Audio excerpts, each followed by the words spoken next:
முட்டை உண்மையிலே ஒரு முழுமையான உணவாக கருதப்படுது. மேலும் அது உடலுக்கு தேவையான பல முக்கிய ஊட்டச்சத்துக்களை வழங்குது. உங்கள் கேள்விக்கு விரிவா பதிலளிக்க, முட்டை மற்றும் கொலஸ்ட்ரால். கோழி முட்டை ஒன்றில் சுமார் 8 மில்லிகிராம் கொலஸ்ட்ரால் உள்ளது. இது பெரும்பாலும் மஞ்சிலேயே கொழுக்கனியப்படும். முன்னாடி பரிந்துரைகள் அதிக கொலஸ்ட்ரால் உட்கொள்வது இதய நோய்களுக்கு ஆபத்தை ஏற்படுத்தும் என்று கருதேன். ஆனால் சமீபத்திய ஆராய்ச்சிகள் கொலஸ்ட்ரால் பற்றிய புரிதலை மாற்றியுள்ளன. ஒரு கொலஸ்ட்ரால் உணவிலிருந்து வரும் கொலஸ்ட்ராலுக்கு நேரடியா பெரிதும் பாதிக்கப்படுவதில்லை. ஏனெனில் ஏற்கனவே கல்லீரல் கொலஸ்ட்ராலை தயாரிக்கிறது. இதய நோயாளிகள் அல்லது கொலஸ்ட்ரால் குறைப்புக்கான மருந்துகள் உட்கொள்வோருக்கு முட்டை உள்வாங்கலில் முன்னெச்சரிக்கை தேவை. இதய நோயாளிகள் முட்டை சாப்பிடலாமா? ஆரோக்கியமானவர்கள் தினசரி ஒரு முட்டை சாப்பிடலாம்.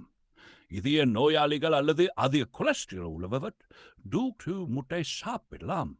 மஞ்சளின் அளவை கட்டுப்படுத்தி வெளியே மட்டும் அதிகமாக சாப்பிடலாம். முட்டையின் நன்மைகள்: 1. புரதச்சத்து. கிராம் உயர்தர புரதம் உடல் வளர்ச்சிக்கும் சிக்கலற்ற தசைகளுக்கும் உதவும்.